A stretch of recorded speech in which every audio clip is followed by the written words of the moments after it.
പ്രശ്നമുണ്ടെന്ന് പറഞ്ഞിരുന്നില്ലേ? അതാണ് കുറച്ചു നാളായിട്ട് അയാൾ ഇങ്ങനെയാ. വൃത്തികെട്ട മനുഷ്യൻ. അയാൾ എന്റെ പപ്പയല്ല. എന്റെ ഡാഡി മരിച്ചുപോയി 7 കൊല്ലം മുമ്പ് ഒരു ആക്സിഡന്റില്. ഗോവയില് ടൂറിന് പോയതാ. ഡാഡിയും മമ്മിയും ഞാനും കനിയും കൂടെ അയാളും അയാളുടെ വൈഫും കുട്ടിയും ഉണ്ടായിരുന്നു. അയാളുടെ ഡാഡിയുടെ കസിനാ. തിരിച്ചു വരുമ്പോഴായിരുന്നു ആക്സിഡന്റ്. ഡാഡിയും അയാളുടെ വൈഫും കുട്ടിയും മരിച്ചു. മമ്മിക്കും അയാൾക്കും കുറെ പരിക്കുണ്ടായിരുന്നു. എനിക്കും കനിക്കും ചെറിയ പോറല് മാത്രം. ആ ഷോക്കിൽ നിന്ന് ലോൺലിനെസ്സിൽ നിന്നും രക്ഷപ്പെടാനാ മമ്മി ഷോപ്പ് തുടങ്ങിയത്. അയാളും മെന്റലി തകർന്ന് ഡ്രങ്കഡായി. അപ്പോ റിലേറ്റീവ്സ് എല്ലാരും മമ്മിയെ നിർബന്ധിച്ചു. ഡാഡിയുടെ കസിൻ അല്ലേ, ഫ്രണ്ട് അല്ലേ, അയാളെ മാരി ചെയ്യാൻ. അന്നൊക്കെ എനിക്ക് വലിയ ഇഷ്ടമായിരുന്നു അയാളെ. പക്ഷേ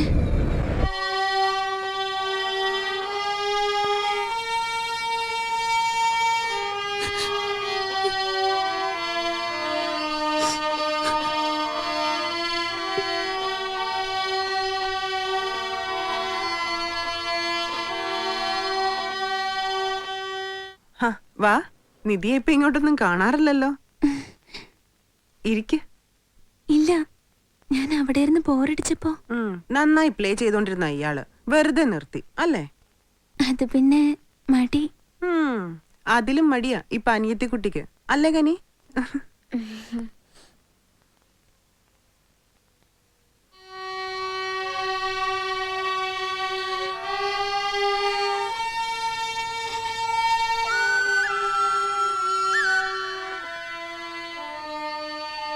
ആദ്യമൊക്കെ വലിയ സ്നേഹമായിരുന്നു അയാൾക്ക്. എനിക്കും എന്റെ ഡാഡിയെ തിരിച്ചു കിട്ടിയ പോലെ ആയിരുന്നു. പിന്നെ എന്നാണ് അയാൾക്ക് ഈ മാറ്റം തുടങ്ങിയതെന്ന് കൃത്യമായി ഓർമ്മയില്ല. 9th കഴിഞ്ഞപ്പോഴാ എനിക്ക് മനസ്സിലായത്. അയാൾ എന്നെ കാണുന്നതും നോക്കുന്നതും തൊടുന്നതും ഒന്നും പപ്പയായിട്ടല്ലെന്ന്. ആദ്യം മമ്മിയോട് എല്ലാം തുറന്ന് പറയണമെന്ന് കരുതിയത്. പക്ഷെ എന്തുകൊണ്ടോ എനിക്ക് പറ്റിയില്ല. പലവട്ടം ശ്രമിച്ചത്, പറ്റുന്നില്ല പറയാൻ. മമ്മിക്ക് അയാള് അത്രയ്ക്ക് വിശ്വാസം.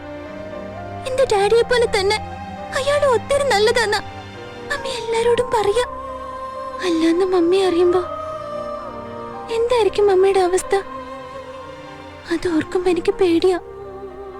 ചിലപ്പോ മമ്മി ആകെ തകർന്നു പോയെന്ന് വരും. മമ്മിയുടെ ലൈഫ് തന്നെ പോവും. ഇല്ല, എനിക്ക് പറയാൻ കഴിയില്ല മമ്മിയോട്. പക്ഷെ അറിയാതിരുന്ന എത്ര കാലം എനിക്ക് പിടിച്ചു നിൽക്കാൻ പറ്റും? പിന്നെ പിന്നെ കനി വളരല്ലേ.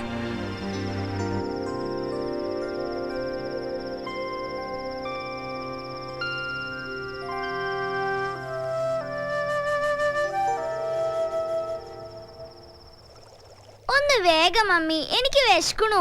റെഡിയായി, മോളിരുന്നോ?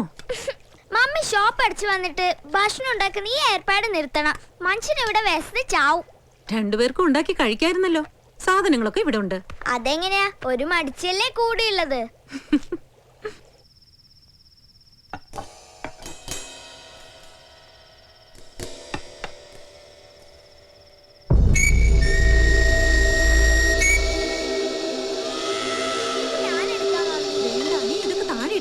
ഇല്ല, മോഹൻ ഇരുന്നോ? വിശന്നു അല്ലേ? നിധി എവിടെ? ചേച്ചി, ഫുഡ് റെഡി.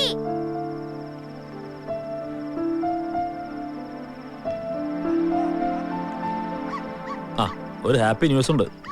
താനൊന്ന് ഫ്രീ ആയിട്ട് പറയാന്ന് കരുതി. എനിക്ക് ഇവിടുത്തെ റീജിയണൽ ഓഫീസിലേക്ക് ട്രാൻസ്ഫർ ആകും ഉടനെ. ആണോ? Thank God.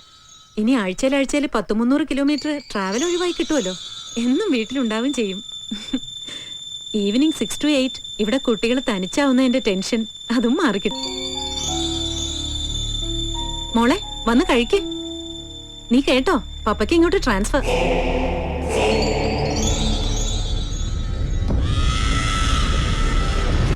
ഇതാ പറയണത്, വിവരമുള്ളവർ പറയുമ്പോ അനുസരിക്കണമെന്ന്. വല്ല കാര്യം ഉണ്ടായിരുന്നു അവിടെ പോയി നിൽക്കാൻ. ഇപ്പൊ ചമ്മീപ്പ സമാനമല്ലോ. പോട്ടെ പോട്ടെ, എല്ലാം കഴിഞ്ഞു പോയി. ഇനിയൊന്നും പറഞ്ഞിട്ട് കാര്യമില്ല മോനെ.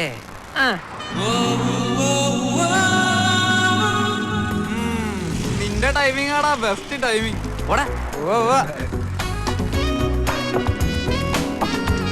നോക്കിയും കണ്ടൊക്കെ ചവിട്ടോട്ടാ, അല്ലേ നാട്ടുകാരെ വിട്ടും.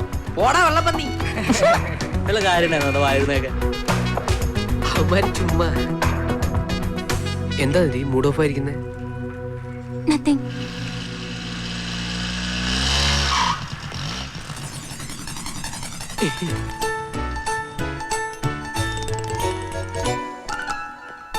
ഇവനെ ഞാൻ തിരിച്ച് ഗൾഫിലേക്ക് പാക്ക് ചെയ്യാൻ പോകുന്നിതി, അച്ഛന്റെ അമ്മയുടെ അടുത്തേക്ക്. ഇവിടെ നോക്കടാ, അവിടെ ഇഷ്ടം പോലെ +2 സ്കൂളുകളുണ്ട്. ഇനി അവിടെ പഠിച്ചാ മതി മോൻ.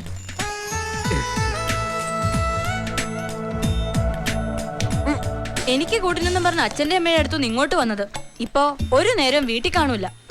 പോരാത്തതിന് ഈ കുട്ടി റൊമാൻസും. എന്നെ ഭരിക്കാൻ പറ്റുന്നത് ഞാൻ പറഞ്ഞിട്ടുള്ളതാ. എനിക്കത് ഇഷ്ടമല്ല. എന്താടാ ഭരിച്ചാല്? നിന്നെക്കാളും 5 വയസ്സിന് മൂത്തതാ ഞാൻ. എപ്പോഴും അതിങ്ങനെ പറയണം. ഒന്നുമില്ലേലും എന്റെ ഗേൾ ഫ്രണ്ടിന്റെ മുമ്പിൽ വെച്ച് എന്നെ ഇങ്ങനെ അവമാനിക്കാന്ന് വെച്ചാ പോടാ അവിടുന്ന്. നിങ്ങളിരുന്ന് വഴക്കൂട, ഞാൻ പോവാ. പിന്നെ ചേച്ചി കരുതുന്ന പോലെ ഞങ്ങൾ തമ്മിൽ റൊമാൻസ് ഒന്നും ഇല്ല കേട്ടോ. We are just friends. അത് ചുമ്മാതെ ചേച്ചി, ഞങ്ങൾ തമ്മിൽ തിക് റൊമാൻസാ. നുണയാ ചേച്ചി. ഞാൻ പതുക്കെ ആ കൊച്ചിനെ വീഴ്ത്തിക്കൊണ്ടുവരുമായിരുന്നു. നശിപ്പിച്ചു, കംപ്ലീറ്റ് നശിപ്പിച്ചു. ഇപ്പൊ ചേച്ചിക്ക് സമാനായല്ലോ. ആഹാ, 5 വയസ്സ് കൂടുതലുണ്ടായിട്ട് കാര്യമില്ല. ഇവ കാര്യങ്ങളിലെ 5 പൈസയുടെങ്കിലും വിവരം വേണം, വിവരം.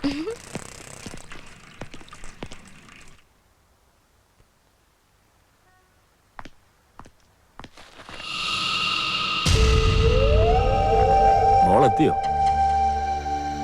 പുതിയ ഓഫീസിൽ ജോയിൻ ചെയ്തല്ലേ ഉള്ളൂ. പപ്പയ്ക്ക് വലിയ പണിയൊന്നുമില്ലായിരുന്നു, അതുകൊണ്ട് നേരത്തെ അങ്ങ് പോന്നു. പിന്നെ ഇവളുമായി കുറച്ചു നേരം കളിക്കാന്ന് കരുതി, അല്ല മോളെ?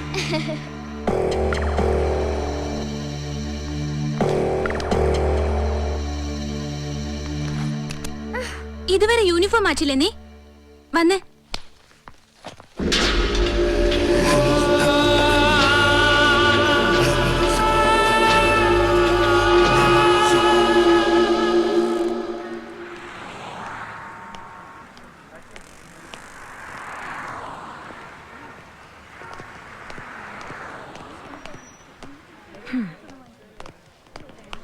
എന്താ നിധി ഇത്? ഇവളെയും കൊണ്ട് നീ ഇതെങ്ങോട്ടാ പോയത്? പപ്പ വിളിച്ചു പറഞ്ഞു. സനയുടെ വീട്ടിൽ പോയതാ, നോട്ട്സ് വാങ്ങാനുണ്ടായിരുന്നു. എവിടെ പോകുവാണേലും പപ്പയോട് പറഞ്ഞിട്ട് പോയിക്കൂടെ? സ്കൂളിൽ നിന്ന് വന്നപ്പോ മുതല് ചേച്ചിയുടെ മുടി ശരിയല്ല മമ്മി. മിസ്സിന്റെ അടി കിട്ടീന്നാ തോന്നുന്നേ. എനിക്കൊന്നും അടി കിട്ടിയില്ല. ആ പോട്ടെ, ഇരുട്ടുന്നതിന് മുമ്പ് രണ്ടുപേരും വീട്ടിലേക്ക് ചെല്ലേ. അല്ലെങ്കിൽ സൈക്കിൾ ഇവിടെ ഇരിക്കട്ടെ, ഡ്രൈവറോട് ഡ്രോപ്പ് ചെയ്യാൻ പറയാം. വരട്ടെ, എനിക്ക് കുറച്ച് സാധനങ്ങൾ എടുക്കണം. ഇനി എന്തായാലും മമ്മിയുടെ കൂടെ പോവാം. കുറച്ചു നാളായി ഷോപ്പിൽ വന്നിട്ട്. ഹായ് പ്രീതാൻഡി.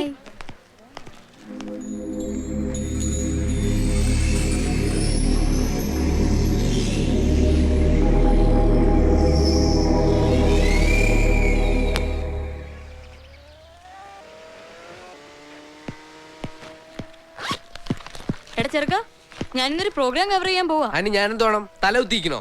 അതൊക്കെ നിന്റെ ഇഷ്ടം. പക്ഷെ ഇന്ന് കവർ ചെയ്യാൻ പോകുന്ന പ്രോഗ്രാമിന് ഒരു സ്പെഷ്യാലിറ്റി ഉണ്ട്. വേണമെങ്കിൽ നിന്നെ കൊണ്ടോ.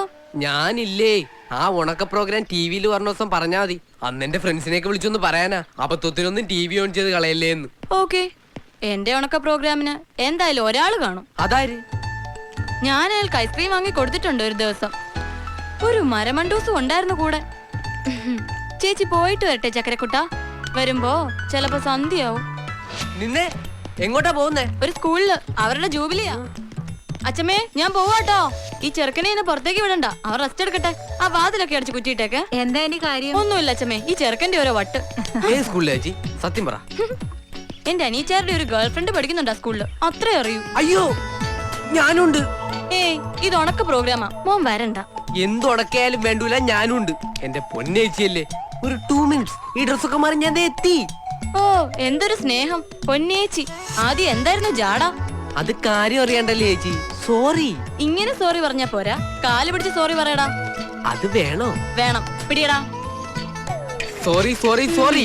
ശരി, കേറ്. അയ്യോ, ഡ്രസ്. നമ്മുടെ ഈ കോളനിക്കും അസോസിയേഷനും ഒരു സ്ഥിരം ന്യൂസൻസ് ആയി തീർന്നിരിക്കുകയാണ് mister Manuel. Do you know that?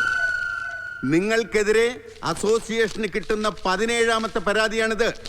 ഇത്തവണയും വിഷയം സ്ത്രീകളോട് അപമര്യാദയായി പെരുമാറിയെന്നത് തന്നെ.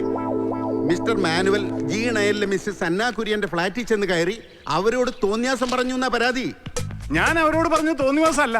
മിസ്റ്റർ മാനുവൽ ഇടയ്ക്ക് കയറരുത്, ഇരിക്കണം. എനിക്ക് പറയാനുള്ളോട് നിങ്ങൾ കേൾക്കണം, അതാണല്ലോ അതിന്റെ മര്യാദ. ഓക്കെ, മാനുവലിന് പറയാനുള്ളത് പറയൂ. മിസ്സിസ് അന്ന കുര്യന്റെ ഭർത്താവിനെ സൗത്ത് ആഫ്രിക്കയിൽ നിന്ന് കാണാതായിട്ട് വർഷം 7 ആയെന്നുള്ള വിവരം നമുക്കെല്ലാവർക്കും അറിയാവുന്നതാണ്. അതുകൊണ്ട് അങ്ങേർക്ക് വേണ്ടിയിട്ടുള്ള കാത്തിരിപ്പ് അവസാനിപ്പിച്ച് ഇനിയെങ്കിലും ഒരു 2ാം കെട്ടിന് തയ്യാറായാൽ നല്ല മണി പോലെയുള്ള ചെറുപ്പക്കാർ അവരുടെ ഫ്ലാറ്റിന് മുമ്പിൽ ക്യൂ നിൽക്കും എന്ന് ഞാൻ പറഞ്ഞത് നേരാ. അത് വേറൊന്നും വിചാരിച്ചിട്ടല്ല, ഭർത്താവില്ലാത്ത അവർക്ക് ഒരു ആശ്വാസം ആയിക്കോട്ടെ എന്ന് കരുതി. ഇങ്ങനെയാണോ ആശ്വസിപ്പിക്കുക? അത് ഓരോരുത്തരും രീതി. ആ രീതി ഇനി ഇവിടെ വേണ്ടെന്ന അസോസിയേഷന്റെ തീരുമാനം. അങ്ങനെ ഏകപക്ഷീയമായി തീരുമാനം എടുത്താൽ എങ്ങനെയാ? എന്റെ അഭിപ്രായ സ്വാതന്ത്ര്യത്തിലും സഞ്ചാര സ്വാതന്ത്ര്യത്തിലും അസോസിയേഷൻ ഒന്നും ഇടപെടണ്ട. ഇതാണോ സഞ്ചാര സ്വാതന്ത്ര്യം? പെണ്ണുങ്ങൾ മാത്രമുള്ള ഫ്ലാറ്റിൽ കയറി ഇറങ്ങുക, അവരുടെ അടുക്കളയിലും ബെഡ്റൂമിൽ വരെ കയറി ചെല്ലുന്നതും. ബെഡ്റൂമിൽ കയറിയിട്ടില്ല, അനാവശ്യം പറയരുത്. കിച്ചണിൽ കയറാറുണ്ട്, അത് കുക്കിങ്ങിനോടുള്ള എന്റെ താല്പര്യം കൊണ്ടാ. ഇനി ഇയാൾ ഇവിടെ താമസിച്ചാ ഞങ്ങൾക്കൊക്കെ ബുദ്ധിമുട്ടാവും. അതുകൊണ്ട് പ്രസിഡന്റ് ഒരു തീരുമാനം പറയണം. അതെന്നാണോ ഇത്? സുപ്രീം കോടതിയാണോ അന്തിമ തീരുമാനം എടുക്കാൻ? ആണെന്ന് വെച്ചോ, ഇവിടെ ചില റൂൾസും റെഗുലേഷൻസും ഉണ്ട്, അത് പാലിച്ചേ പറ്റൂ. എനിക്ക് പറ്റുന്നതാണെങ്കിൽ പാലിക്കും. മിസ്റ്റർ മാനുവൽ, മേലിൽ നിങ്ങൾ മറ്റാരുടെയും ഫ്ലാറ്റിൽ ചെല്ലരുത്. ഇവിടെ താമസിക്കുന്ന സ്ത്രീകളോട് സംസാരിക്കാനും പാടില്ല. അങ്ങനെയാണെങ്കിൽ നിങ്ങൾക്കൊരവസരം കൂടി തരാം, ഇല്ലെങ്കിൽ താങ്കളെ ഞങ്ങൾക്ക് ഒഴിവാക്കേണ്ടി വരും. തീരുമാനമാണോ? അതെ, തീരുമാനമാണ്. ഒരു മിനിറ്റ്. അതെ, ഇവിടെ 2 നായക്കുട്ടികളുണ്ട്, അവറ്റുകളുമായിട്ടും ഉണ്ടാവോ? മനുഷ്യനല്ലേ, സംസാരിക്കാതിരിക്കാൻ പറ്റില്ലല്ലോ. നായെങ്കിൽ നായ, ഞാൻ ഹാപ്പിയാ.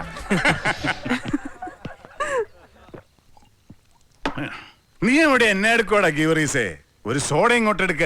ഞാൻ അല്പം തിരക്കില്ല, ഒരു പുതിയ ഭാഷ പഠിച്ചോണ്ടിരിക്കുക. എന്ത് ഭാഷയാണാവോ? നായയുടെ. മുതലാളി അവറ്റങ്ങളായിട്ട് സംസാരിക്കുമ്പോ ഒരു കമ്പനി തരാമെന്ന് വിചാരിച്ചിട്ടാ. ഓ പഠിക്ക്. അങ്ങനെയെങ്കിലും വർഗ സ്വഭാവം കാണിക്കുന്നേ. എനിക്ക് വേറൊരു സ്വഭാവം ഉണ്ട്, കൂടുതൽ ചൊറിഞ്ഞായി ഞാൻ പുറത്തെടുക്കും. അതെന്നാടാ നീ ഒറ്റക്കാലം നിന്ന് പിടിക്കൂ? വേണ്ട, ഇങ്ങോട്ട് അടിക്കണ്ട. ഞാൻ സാധനങ്ങളൊക്കെ പാക്ക് ചെയ്ത് വെക്കാൻ പോവാ. അല്ല, ഇന്നോ നാളെ ഇവിടുന്ന് കെട്ടിടണല്ലോ. നിനക്ക് വേണേ ഇപ്പപ്പാ, ഞാൻ ഇവിടെ തന്നെ ഉണ്ടാവും. അത് ഇവിടെ ഉള്ളവര് തീരുമാനിച്ചോളൂ. മോനെ ഗീവറീസേ, നിനക്കൊരു വിചാരമുണ്ട്, നീ ആള് ഭയങ്കര ഡീസന്റ് ആണെന്നും ഞാൻ ആള് കച്ചറയാണെന്നും. പക്ഷേ സത്യം എന്താണെന്ന് കാലം തെളിയിക്കൂടാ മോനെ. അതെ, ഈ ഡീസന്റ് പാർട്ടിയുടെ കൂടെ പണിയെടുത്ത് പറഞ്ഞാ എനിക്ക് പെണ്ണ് പോലും കിട്ടൂല. അതുകൊണ്ട് ഞാനൊരു കാര്യം തീരുമാനിച്ചിട്ടുണ്ട്. നീ എന്നെ നന്നാക്കി കളയാവുന്ന? അത് പറ്റില്ല എന്ന് കർത്താവിന് പോലും അറിഞ്ഞൂടെ. ഇതല്ല, വീട്ടു തടങ്ങൽ. നാളെ മുതൽ എന്റെ അനുവാദം ഇല്ലാതെ ഇവിടുന്ന് പുറത്തേക്ക് ഇറങ്ങില്ല മോനെ. നീ അടുക്കള ഭരിച്ചാ മതി മോനെ, അതിന്റെ അപ്പുറത്തേക്ക് വേണ്ട. എനിക്കിവിടെ മാന്യം മര്യാദക്ക് ജീവിക്കാൻ വേണ്ടി ഇനി ഞാൻ അടക്കി ഭരിക്കും. നീ എന്റെ ഭാര്യയാവും നോക്കുക. അതാവണോ? നിന്നെ കണ്ടാ തോന്നും അതും ആവുന്നു. അയ്യേ, ഞാനില്ല, ഞാൻ പോവുക. എനിക്ക് ഇഷ്ടമുള്ളിടത്തേക്ക് പോവുക. നിനക്ക് തടയാമെങ്കിൽ തടയേ. നീ എന്നോട് തടയാത്തത്? നാളെ മുതൽ തടയാം. ഇന്നൊന്ന് സ്വസ്ഥമായിട്ട് ഉറങ്ങട്ടെ. നിനക്ക് സ്വസ്ഥത കിട്ടുമെങ്കിൽ ഞാൻ പോവും. ഞാൻ പോയാൽ നിനക്ക് സങ്കടാവില്ലടാ? ഒരു സങ്കടവും ഇല്ലേ? എന്നാ നീ സന്തോഷായിട്ട് കിടന്നുറങ്ങ. ജീവിതം സന്തോഷിക്കാനുള്ളതല്ലടാ. Good night. ഓ, ഗുഡ് നൈറ്റ്. ഒരു ബെഡ്ഷീറ്റ് തലവണയും താഴെ എത്തിക്കണേ മോനെ.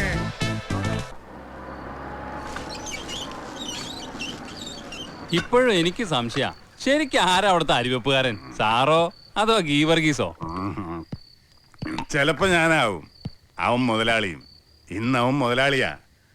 അവൻ സുഖമായി അവിടെ കിടക്കട്ടെ, ഞാൻ ഇവിടെ കിടക്കും. ഇന്ന് ഞാൻ തെണ്ടിയാവുന്ന എന്റെ സുഖം നിനക്കറിയാവോ? ഇല്ല. അയ്യോ നാരായണൻകുട്ടി, അതൊരു പ്രത്യേക സുഖല്ലേ, എല്ലാവർക്കും കിട്ടൂല്ലാതെ. അതിന് ഭാഗ്യം ചെയ്യണം. അമേരിക്കയിൽ നിന്ന് ഡോളർ അയച്ചു തരുന്ന എന്റെ പെമ്പർനോത്തിയായി എനിക്ക് ഈ ഭാഗ്യം ഉണ്ടാക്കി തന്നത് അറിയോ നിനക്ക്? അവളല്ലയോ ഈ ഫ്ലാറ്റ് വാങ്ങിച്ചു തന്ന്. അച്ചായൻ സ്റ്റേറ്റ്സിൽ നിന്ന് ബുദ്ധിമുട്ടണ്ട, നാട്ടിൽ പോയി നല്ലൊരു തെണ്ടിയായിട്ട് ജീവിച്ചോളാൻ പറഞ്ഞ് അവിടെ നിന്ന് പാക്ക് ചെയ്തത്. എടാ മോനെ, അവളുടെ സ്പോൺസർ സായിപ്പ് രാത്രി വന്ന് രാവിലെ പോണേടം വരെ വില്ലയുടെ വരാന്തയിൽ തണുപ്പത്ത് സ്കോച്ച് അടിച്ചു കിടന്ന അച്ചായൻ ബുദ്ധിമുട്ടുണ്ടാന്ന് അവള് കരുതി. എന്തൊരു സ്നേഹമാണ് അവക്ക് എന്നോട്. ഞാൻ ഹാപ്പിയാ, മുടിഞ്ഞ ഹാപ്പി. വയറ്റിൽ 4 പെക്കും ആകാശത്ത് നക്ഷത്രങ്ങളും ഉള്ളിടത്തോളം കാലം ആനിമലങ്ങള് ഹാപ്പിയാടാ. അപ്പൊ ശരി മോനെ Narayanankutty, good night. Good night. നീ പോയി ഇവിടുത്തെ തമ്പുരാക്കന്മാർക്ക് കാവല് കിടക്ക്. When a constant force F acting on a mass m change its velocity from u to v in traveling a distance s,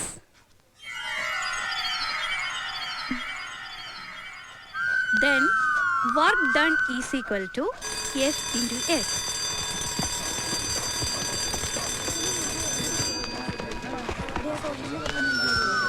നീ വരുന്നില്ലേ?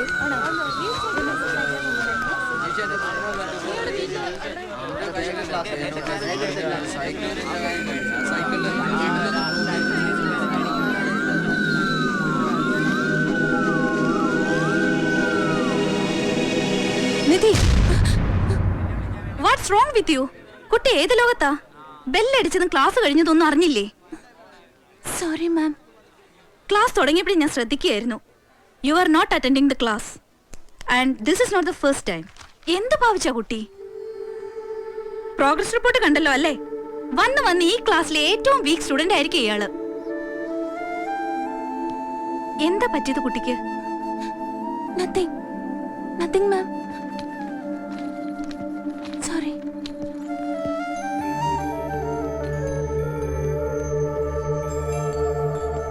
എന്തോ ഇന്ന് ഞാൻ ആകെ ഡിസ്റ്റർബ്ഡാ. ഓരോ ദിവസം കഴിയും തോറും എനിക്ക് പേടി കൂടി വരാ. വീട്ടിലേക്ക് പോവാന് തോന്നണില്ല. ഞാൻ എന്താ ചെയ്യാ? നിന്നെ ഇങ്ങനെയൊന്നും അല്ല മമ്മി കരുതിയത്. No, I am ashamed of you. കണ്ടോ, ഒരു സബ്ജക്റ്റിന് പോലും 50% മാർക്കില്ല. നിന്റെ ലില്ലി മിസ്സിനെ വിളിച്ചപ്പോ നീ ക്ലാസ്സിൽ ശ്രദ്ധിക്കുന്നേ ഇല്ലെന്നാ പറഞ്ഞത്. പറയുന്നത് കേൾക്കുന്നുണ്ടോ നീ?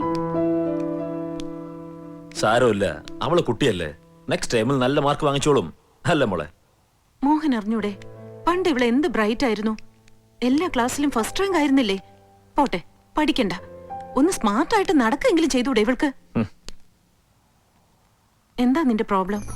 എന്തെങ്കിലും പ്രോബ്ലം ഉണ്ടെങ്കിൽ അത് പറ. പ്രോബ്ലോ? എന്ത് പ്രോബ്ലം? താനായിട്ട് പ്രോബ്ലം ഉണ്ടാക്കണ്ട, അവൾക്കൊന്നുമില്ല. മോഹനാണ് അവളെ വഷളാക്കുന്നത്. ആവശ്യത്തിൽ കൂടുതൽ ലാളിച്ച്. അയക്കോ, പക്ഷെ പെൺകുട്ടികളെ ശാസിച്ചേ വളർത്താവൂന്ന് ഓർമ്മ വേണം.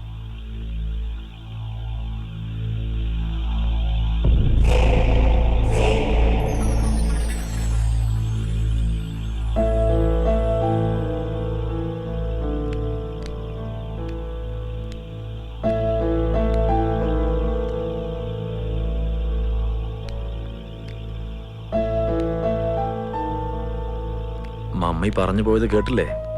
പപ്പയാണ് മോളെ ലാളിച്ച് വഷളാക്കുന്നതെന്ന്. ആണോ മോളെ?